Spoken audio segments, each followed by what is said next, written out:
Hi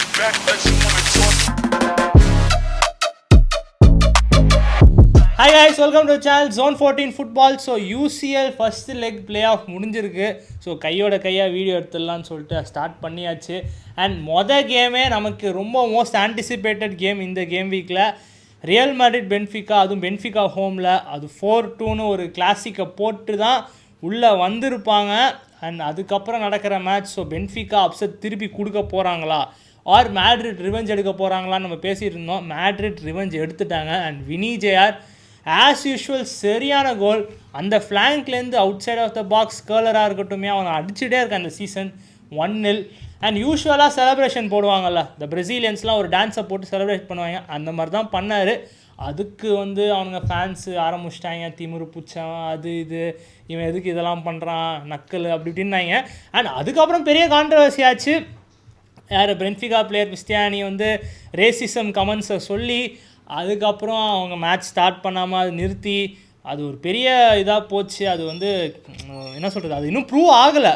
ஆனால் அவர் என்ன சொன்னார், நான் சொல்லலைன்றாரு. ஆனால் எதுக்கு அப்போ சட்டையை எப்படி வச்சுட்டு என்ன சொல்லியிருப்பார், அப்போ என்ன ஐ லவ் யூ வினி அப்படி நான் சொல்லியிருப்பார், அதெல்லாம் சொல்லியிருக்க மாட்டார். ஸோ கண்டிப்பாக சொல்லியிருப்பார். சொல்லாமலாம் அவர் சும்மா ஃபால்ஸ் அலகேஷன் கொடுத்து இதெல்லாம் பண்ணணுன்னு அவசியமே கிடையாது அவருக்கு. அதனால் எனக்கு தெரிஞ்சு பெரிய கான்ட்ரவர்சி ஆச்சு. மொரினியோ கூட வேறு பர்ஸ்பெக்டிவில் சொல்லியிருப்பார். இது ஏன்னா இப்போ ரேசிசம் கமெண்ட்ஸ் இவருக்கே நடந்துகிட்ருக்கு. ஸோ இதில் எல்லாத்துலேயுமே சென்ட்ரல் பார்ட்டாக வினி தான் இருக்கார். ஸோ இதில் அவர் சொல்கிறது பார்த்தாலே தெரியுது வினி மேலே டவுட்டாக வச்சு சொல்கிறாரு. பட் இது யாருக்கு தெரியும்னா வினிக்கும் அந்த பர்டிகுலர் கிறிஸ்டியானிக்கு 2 பேருக்குள்ளே மட்டும்தான் தெரியும் என்ன நடந்துச்சுன்னு. நீ உன்னோட பர்ஸ்பெக்டிவ் என்ன இந்த சைடு?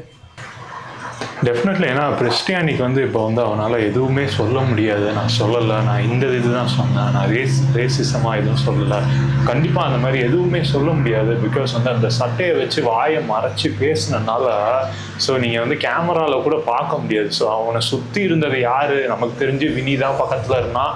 அப்புறம் ரியல் மேட்ரிட் பிளேயர்ஸ் 1-2 பேர் சொன்னாங்க, நானும் கேட்டேன்னு. ஸோ இவங்க என்ன சொல்கிறாங்கன்றது தான் நம்மளால் நம்ப முடியும். ஸோ கிறிஸ்டியானி இப்படி சொன்னால், வினிஷியஸ் இப்படி சொன்னால் எதுவுமே நம்மளால் நம்ப முடியாது. அந்த சட்டையை வச்சு வாயை மறைச்சதுலேயே கிளியராக தெரிஞ்சிருச்சு அங்கே ஏதோ ஒன்று தப்பாக நடந்திருக்குன்னு. சரி, இதெல்லாம் ஓகே. பிளேயர்ஸ் எல்லாம் சின்ன வயசு பசங்க அப்படிதான் பண்ணுவாங்க, பேக்கு மாதிரி பண்ணுவாங்க, நமக்கு தெரியும். ஆனால் ஒரு legendary manager like José Mourinho okay என்னதான் நடந்துச்சோ, ஏதாவது தப்பாக நடந்துருச்சுன்னா சாரி அந்த மாதிரி கேட்டுட்டு விட்டுட்டு வினிஷியஸ் மேலே அப்படியே குத்தத்தை போட்டு ஓகே என்ன எப்போ பார்த்தாலும் இவனுக்கே நடக்குது, எந்த ஸ்டேடியம் போனாலும் எந்த ஃபேன்ஸாக இருந்தாலும் இவனை மட்டும் ஏன் பண்ணுறாங்க, ஏன் இவனால தான் ஏதோ பிரச்சனையா அந்த மாதிரி பேச ஆரம்பிச்சிட்டாரு. ஸோ அதுதான் எனக்கு டெஃபினெட்லி அன்எக்ஸ்பெக்டட்னு தான் சொல்லுவேன் நான். அதாவது உன் டீமை நீ பேக் பண்ணுற அது புரியுது, அதுக்குன்னு இந்த ரேசிசம் கமெண்ட்ஸ்லலாம் ஜோசே மொரினியோ இப்படி சொல்கிறது எனக்கு சர்ப்ரைசிங்காக இருக்குது. ஏன்னா இதில் பிவோட்டலாக பென்ஃபிகா இப்போன்னு இல்லை, நிறையா பேருக்கு இந்த மாதிரி பண்ணியிருக்காங்க. ஸோ பென்ஃபிகா இதுக்குன்னு பேர் போனவங்கன்னு சொல்லலாம். அண்ட் முக்கியமாக இன்னொரு தியரி என்ன சொல்கிறாங்கன்னா, இது புள்ளி பண்ணுறவங்க, இந்த மாதிரி ரேசிசம் கமெண்ட்ஸ் பண்ணுறவங்க எல்லாமே அர்ஜென்டினியன்ஸுன்னு அது ஒரு தியரி போகுது. ஸோ அதை பற்றி என்ன நினைக்கிறேன்? நான் அது ஓகே, அதுவும் இந்த ஸ்பெசிஃபிக் விஷயம் நம்ம பார்த்தா கிறிஸ்டியானி அர்ஜென்டினியனு, வினிஷியஸ் பிரசீலியன். ஸோ நமக்கு தெரியும் இந்த அர்ஜென்டினா வர்சஸ் பிரேசில் ரைவல்ரி பல டெக்கேட்ஸாகவே போயிட்டு இருக்குன்னு நமக்கு தெரியும். ஸோ அந்த ஒரு விஷயம் கண்டிப்பாக எப்போதுமே இருக்கும். ப்ளஸ் இது Vinicius Real Madrid and Argentina and பார்சலோனாவை எப்போதுமே ஒன்றா தான் பேசுவாங்க because of Lionel Messi. So அந்த ஒரு ரைவல்ரியும் போகும்னு வச்சுக்கோங்களேன். ஸோ அதனால் ஆக மொத்தத்தில் எல்லாம் பார்த்தா Argentina versus Brazil, Argentina versus the world மாதிரி இருக்குது. பட் எப்போதுமே அப்படி தான், நம்ம 1-2 பிளேயரை வச்சு நம்ம ஃபுல் கண்ட்ரியை தப்பாக சொல்ல முடியாது, 1-2 பிளேயரை வச்சு ஒரு ஃபுல் கண்ட்ரியை நல்லாவும் பேசிட முடியாது. இது இந்த அனிமேலெல்லாம் வர மாதிரி எந்த சைடு நீ எடுத்துக்கிற, இங்கே தப்பும் கிடையாது சரி கிடையாது, எந்த சைடுக்கு போகிறன்ற மாதிரி தான். மெஸ்ஸி சப்போர்ட் பண்ணுறவங்க அர்ஜென்டினா சப்போர்ட் பண்ணுவாங்க. அஃப்கோர்ஸ் பிரேசில் பிடிக்காது, ரியல் மேட்ரிட் பிடிக்காது, ரொனால்டோ பிடிக்காது. ரொனால்டோ சப்போர்ட் பண்ணுறவங்க அப்படியே வைஸ் வர்ஸா. ஸோ இந்த மாதிரி யார் சைடு நீங்கள் எடுத்துக்கிறீங்கன்றது சில விஷயத்தில். இப்போ இதுமாதிரி ரேசிசம் மாதிரி விஷயம்லாம் உண்மையிலே அது வஸ்து தான். பட் ஆனால் இதில் இந்த தியரியில் என்ன சொல்கிறாங்க, அர்ஜென்டினியன்ஸ் மட்டும் பண்ணுறதுன்றது அதையுமே நம்ம அது கிட்டத்தட்ட முத்திரை குத்துற மாதிரி இருக்குது. ஓகே இவங்க அப்படிலாம் பண்ணுவாங்கன்னு. ஸோ அப்படி எந்த இதுலேயும் சொல்ல முடியாது. பட் ஆனால் எல்லா இதுலேயும் அவங்க மாற்றனால மேபி பீப்புளுக்கு வந்து அந்த ஐடியா வருதோ என்னமோ தெரில. பட் செகண்ட் லெக் இன்னும் மேட்ச் இன்னும் முடியல. செகண்ட் லெக் கண்டிப்பாக இன்ட்ரெஸ்டிங்காக போகுது. அண்ட் இது வந்து அசால்ட்டாக நடக்க போகுது, இது வந்து ஈஸியாக ஜெயிச்சிருவாங்கன்னு நினச்சிங்கன்னா கண்டிப்பாக நீங்கள் தான் முட்டாள். ஆனால் கண்டிப்பாக ரியல் மேட்ச் சும்மா விட மாட்டாங்க. ஏன்னா அவங்க ஃபயர் ஏற்றி விட்டாங்க, அவங்க ஃபேன்ஸ் வந்து பின்னாடி இருப்பாங்க, பிளேயர்ஸ் பின்னாடி. அண்ட் கண்டிப்பாக பென்ஃபிகா பிளேயர்ஸ்க்கெலாம் வந்து ஒரு ஹெல் தான், அங்கே போய் வந்து ரொம்ப கஷ்டம் அந்த அட்மாஸ்பியரில். டெஃபினெட்லி இந்த கேம்லேயே அத்தனை ஷாட் அடித்தாங்க பென்ஃபிகா கோல் கீப்பர் இல்லைனா வந்து இந்த கேமே 3-0 4-0 ஆயிருக்கும். அதுவும் இப்போ சாண்டியாகோ பெர்னபோலலாம் வந்து கேட்கவே தேவையில்லை. செம இன்ட்ரெஸ்டிங்காக போவோம், பார்ப்போம் செகண்ட் லெக் எப்படி போகுதுன்னு. And moving on to the other game, இந்த பிளே ஆஃப் ஃபர்ஸ்ட் லெக் ஃபுல்லாகவே வந்து ஒரு ரவுண்ட் ஆஃப் அப்செட்ஸ்ன்னு தான் சொல்லுவோம். அதில் ஃபர்ஸ்ட் மேட்ச் டேலே வந்து நமக்கு வந்து ஒரு அற்புதமான கிளாசிக் கேம் கிடச்சிது. கலாட்டாசாரை 5 ஜுவென்டஸ் 2 ஓல்ட் லேடியை வந்து புதைச்சிட்டாங்க. நம்ம பேசினோம் வந்து ப்ரீவியூ வீடியோலேயே வந்து கலாட்டாசாரை ஹோம் ஸ்டேடியமில் ஹோம் ஃபேன்ஸ் வந்து செஞ்சுருவாங்கன்னு, அதே மாதிரி தான் வச்சு காலி பண்ணிட்டாங்க. ஸோ ஜுவென்டஸ் வந்து வாங்கியிருப்பாங்க ரெட் கார்டு, பட் ஆனால் அந்த ரெட் கார்டுக்கு முன்னாடியே வந்து 3-2 லீடு போயிட்டாங்க கலாட்டாசாரே.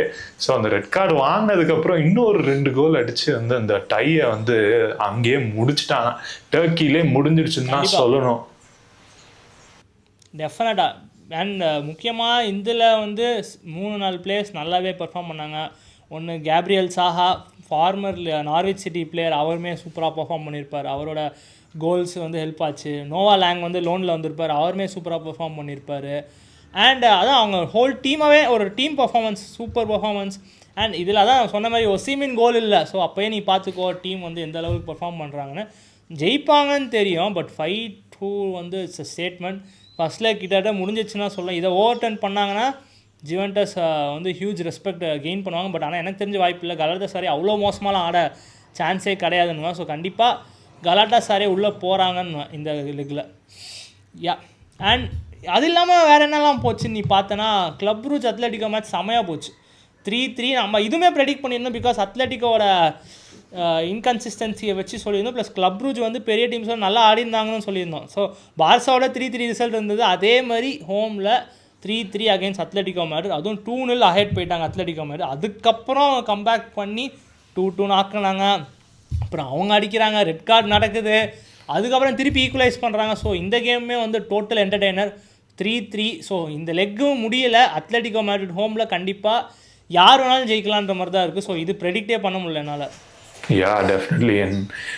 இன்னொரு அப்செட் நம்ம பார்த்தோம்னா definitely third upset of the game week வந்து போடோ கிளிம்ட் செஞ்சுட்டாங்க.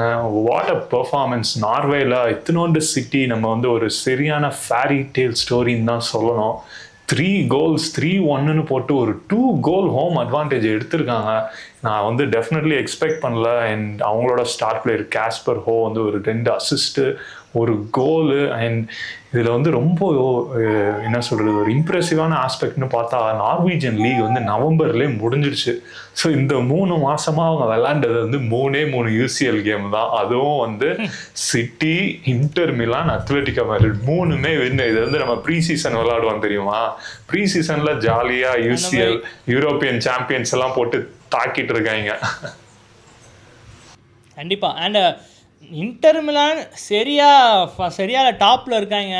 ஒரு என்ன சொல்கிறது, அவங்க வந்து அவங்க லீகில் செம ஸ்ட்ராங்காக இருக்காங்க. நான் ப்ரிவியூவில் சொல்லியிருப்பேன், இது வந்து வாய்ப்பே இல்லை. பிகாஸ் இன்டர் மிலானை வந்து ஜெயிக்கிறது ரொம்ப கஷ்டம். அவங்க இன்கேஸ் இந்த டையை தாண்டி போகணுன்னா அவங்க ஹோமில் ஸ்ட்ராங்காக ஜெயிக்கணும்னு சொன்னோம். 3-1 is a very strong result. கண்டிப்பாக சான்சிரோவில் ஏதோ விளாட்றதுக்கு எடுத்துகிட்டு போகிறாங்க, ஏதோ இல்லை நல்லாவே எடுத்துகிட்டு போகிறாங்க. 2 goals அட்வான்டேஜ். எனக்கு தெரில, கண்டிப்பாக எனக்கு தெரிஞ்சு போடோ உள்ளே வந்தாங்கன்னா செம அப்செட் இது இன்டர் மிலானுக்கு. அண்ட் போடோ பார்த்து ஈஸியான டீம்னு நினைக்கவே முடியாது. கண்டிப்பாக team has to be like எல்லா டீமுமே வந்து அவங்கள வந்து ஒரு ப்ராப்பர் டீமாக கன்சிடர் பண்ணி தான் ஆடணும்னு.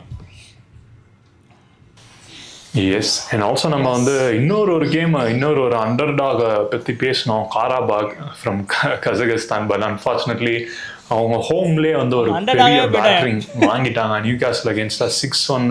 ஃபர்ஸ்ட் ஹாஃப்லேயே வந்து 4 goal அடித்து கார்டன் வந்து புதைச்சிருவார் காராபாக. அண்ட் செகண்ட் ஹாஃபில் ஃபினிஷ் பண்ணிட்டாங்க டையை 6-1. ஸோ ஆக்சுவலாக இந்த ஹோல் பிளே ஆஃப் ரவுண்டுலேயே நம்ம பார்த்தோம்னா ஒரு டை ஃபினிஷ்டுன்னு சொன்னோன்னா இது ஒன்று தான் இருக்கும். ஸோ நியூகாசில் டெஃபினெட்லி நெக்ஸ்ட் ரவுண்டுக்கு ஈஸியாக போகிற மாதிரி தெரியுது. அண்ட் கார்டன் வந்து இப்போவே 10 UCL கோல்ஸ் அடிச்சிட்டாரு. So what a performance. And நீ என்ன நினைக்கிற இந்த பெர்ஃபார்மன்ஸ் பற்றி? ஃபார்ம்லே இல்லை, எப்படி அவன் வந்து சாம்பியன்ஸ் லீக்கில் 10 கோல் வச்சிருக்கான்னு எனக்கு புரியலையே. அவன் இந்த கேம் 4 அடிச்சான், ஆனால் அது இல்லாமல் 6 அடிச்சிருந்தா தானே 10 ஆக முடியும். ப்ரீமியர் லீக்லாம் அவனுக்கு வந்து செம ஆஃப் சீசன் தான் இந்த சீசன் கார்டனுக்கு. பட் சாம்பியன்ஸ் லீக்கில் நியூ கேசல் வேறு மாதிரி பர்ஃபார்ம் பண்ணுறாங்க. பிகாஸ் ஜஸ்ட்டில் தான் வந்து அவங்க ஆட்டோமேஷன் குவாலிஃபிகேஷனே விட்டுருப்பாங்க. ஸோ இது ஆடுறாங்க காராபகாவே. கண்டிப்பாக இதில் வேணால் அப்செட் நடக்க வாய்ப்பு இருக்குது, ஆனால் இன்டர்னல் எனக்கு நடக்காதுன்னா. ஆனால் complete opposite 6-1 away from home. அவ்வளோதான், அந்த டை ஓவர். நீ சொன்ன மாதிரி இந்த டை தான் ஓவர். அண்ட் முக்கியமாக நீ அதாவது ப்ரிவியூவில் சொல்கிற மாதிரி நான் என்ன சொன்னேன், PSG கேம்லாம் பேசுகிறதே வேஸ்ட்டுக்கு. PSG அப்பயே உள்ளே போகிறாங்க. அந்த கேம் இன்ட்ரெஸ்டிங்காக போச்சு. மொனாக்கோ செமையாக ஆடி ஃபொலாரின் பலகன் வந்து 2 அடித்து 2-0 போவாங்க. நான் கூட ஏதோ நடக்க போகுதுன்னு நினச்சேன். பட் ஆனால் டெசரேட் ஒரு மாஸ்டர் கிளாஸ் போட்டு கம்பேக் கொடுத்து 3-2 ஜெயிச்சிட்டாங்க. ஸோ பட் ஆனால் இன்ட்ரெஸ்டிங்கான டை. டெஃபினட்டாக நெக்ஸ்ட் லெக்கில் வந்து கொஞ்சம் எதிர்பார்த்து ஆடலாம். பட் ஆனால் PSG ஹோம்னால கண்டிப்பாக PSG போகிறாங்க மோஸ்ட் லைக்லி. அவங்க தான் favourites. But anything can happen. அதான் இந்த செட் ஆஃப் UCL நம்ம புரிஞ்சுக்க வேண்டியது என்னன்னா, எனிதிங் கேன் ஹேப்பன் லிட்டரலாக. டெஃபினெட்லி. அதுவும் இந்த கேம் வந்து நம்ம ஓஸ்மான் டெம்பேலே வெளியே போவார், டெசிரி டோவே உள்ளே வருவார். ஓகே என்னடா ஆல்ரெடி அவங்க லீடுக்கு போயிட்டாங்களே அப்படின்னு பார்த்தா வந்து 2 கோல் அடிச்சிட்டாரு. அண்ட் 2-2 இருக்கும்போது வந்து ஒரு ரெட் கார்டு வேறு வாங்கிடுவாங்க மொனாக்கோ. ஸோ ஆக்சுவலாக நான் அதான் நினச்சேன், அந்த ரெட் கார்டு இல்லைன்னா வந்து இன்னும் கொஞ்சம் ட்ரை பண்ணியிருப்பாங்க ஹோம்லன்னு. ஸோ அந்த ஒரு எஃபெக்டோடு அவங்க வந்து PSG பார்க் தி பிரின்சஸில் போய் ஆடினாங்கன்னா டெஃபினட்டாக ஒரு ஃபைட்டு கொடுக்கலாம். ஸோ நம்ம ஆக்சுவலாக அவங்கள தான் ரேட்டே பண்ணல இந்த வந்து பிளே ஆஃபில். ஸோ அவங்க வந்து ஓகே எங்களையும் நீங்கள் மதித்து சொல்லுங்கடா பேசுங்கடான்னு பேச வச்சுட்டாங்க. ஸோ செகண்ட் லெக்கில் பார்ப்போம் என்ன பண்ணுறாங்க. அண்ட் ஆல்சோ இன்னொரு 2 கேம்ஸ் வந்து ஸ்ட்ரைட் ஃபார்வர்ட் வின்ஸ் தான். அதில் ஃபர்ஸ்ட் வந்து Borussia Dortmund 2 and Atalanta 0. But definitely Borussia ஹோம்ன்றனால 2-0 ஜெயிச்சிட்டாங்க. அண்ட் குயிராஸ் அவரோட ஃபார்மை வந்து செமையாக கண்டினியூ பண்ணுறாரு. ஸ்டார் ஸ்ட்ரைக்கராக இருக்கார். இந்த பொரோஷியா பற்றி சத்தியமாக புரியல. எத்தனை ஸ்ட்ரைக்கர்ஸ் வந்து நீங்கள் வந்து யார் நம்ம லெவன்டோஸ்கி டைம்ஸ்லேருந்தே பார்த்தோம், அப்புறம் ஹாலண்டு பார்த்தோம், இந்த எல்லா அவங்க எல்லாருமே பயங்கரமாக பண்ணுவாங்க அண்ட் வித்துருவாங்க. அப்புறம் இன்னொரு ஸ்ட்ரைக்கர் வருவாங்க, அவரும் வேர்ல்டு கிளாஸ் ஆயிடுவார். ஸோ ஸ்ட்ரைக்கர் ஃபேக்ட்ரி மாதிரி வச்சுருக்காங்க Borussia. But definitely second leg பெர்கமோல வந்து ஸ்டைல் ஆஃப் பிளே தான்டா. ஏன்னா அவனுங்க ஸ்டைல் ஆஃப் பிளே ரொம்ப அட்டாக்கிங்காக இருக்கும். ஸோ யார் அங்கே போனாலும் ஈஸியாக அடாப்ட் ஆகிக்க முடியும். அவங்க கேம் ரொம்ப இன்ட்ரெஸ்டிங்காக இருக்கும். நீங்கள் யூரோப்பில் எடுத்துக்கிட்டேன்னா புண்டஸ்லீகாலே அவங்க கேம் செம இன்ட்ரெஸ்டிங்காக இருக்கும். பட் கன்சிஸ்டன்சி ஃபேக்டர் கண்டிப்பாக வரும். அவங்க கண்டிப்பாக சாம்பியன்ஸ் லீக்லையுமே நாக் அவுட்ஸ் வரையும் போயிடுவாங்க. பட் ஆனால் அங்கே போய் தோக்குறது. பட் ஆனால் ஒரு இன்ட்ரெஸ்டிங்கான கேம்ஸ் இருக்கும். அவங்க கேம் பார்த்தோன்னா செம அட்டாக்கிங்காக செம ஓப்பனாக ஒரு நல்ல மேட்ச் பார்க்கணுன்னா பொரோஷியா மேட்ச் பார்க்கலான்னு நான் சொல்லுவேன். அந்த மாதிரி தான் ஆடுவாங்க. அப்புறம் நான் பேட்ரிஷிக்கும் அதே ஸ்டோரி தான். 2-0 ஒலிம்பியாக்கோஸ். ஸோ அதுவுமே straight forward result. So most likely இந்த 2 டீமும் உள்ளே போயிடுவாங்க. சொல்ல முடியாது. அட்லாண்டா ஹோமில் பெர்கமோவில் என்ன வேணாலும் நடக்கலாம். பட் ஆனாலும் பொரோஷியா வந்து 2-0 லீடை விடுவாங்களா தெரில. பட் செகண்ட் லெக்கில் தான் தெரியும் என்னென்ன அப்செட்ஸ் நடக்க போகுதுன்னு. எஸ், அவ்வளோதான். எனக்கு தெரிஞ்சு எல்லாத்தையும் கவர் பண்ணிட்டோம். இந்த கேம் வீக் வந்து செம்ம இன்ட்ரெஸ்டிங்காக போச்சு. நீ சொன்ன மாதிரி பயங்கர இன்ட்ரெஸ்டிங்காக போச்சு. ஒன் சைடடாக போன ஒரே game week Newcastle match மட்டும்தான், மற்ற எல்லாமே செம match. So everything to play. அந்த ஒரு மேட்ச் தவிர மித்த 7 மேட்ச்லேயுமே anything can happen. So next leg முடிஞ்சாதான் தெரியும் நமக்கு யாரோட ரவுண்ட் ஆஃப் 16 ஆட போகிறோம், அந்த டை என்ன எப்படி இருக்க போகுது, எல்லாமே நெக்ஸ்ட் வீக் தான் தெரிய போகுது. ஸோ ஓகே, இந்த வீடியோ கிட்டத்தட்ட முடிஞ்சிருச்சு. ஸோ நெக்ஸ்ட் வீடியோவில் நம்ம பார்க்குற வரைக்கும் நம்ம சேனலை மறக்காமல் சப்ஸ்கிரைப் பண்ணலாம் பண்ணிடுங்க. அண்ட் பெல் ஐக்கானை கிளிக் பண்ணிடுங்க. ஸோ நம்ம வீடியோஸ் உங்களுக்கு ரெகுலராக ரீச் ஆகும் guys. So see you in the next video. Bye.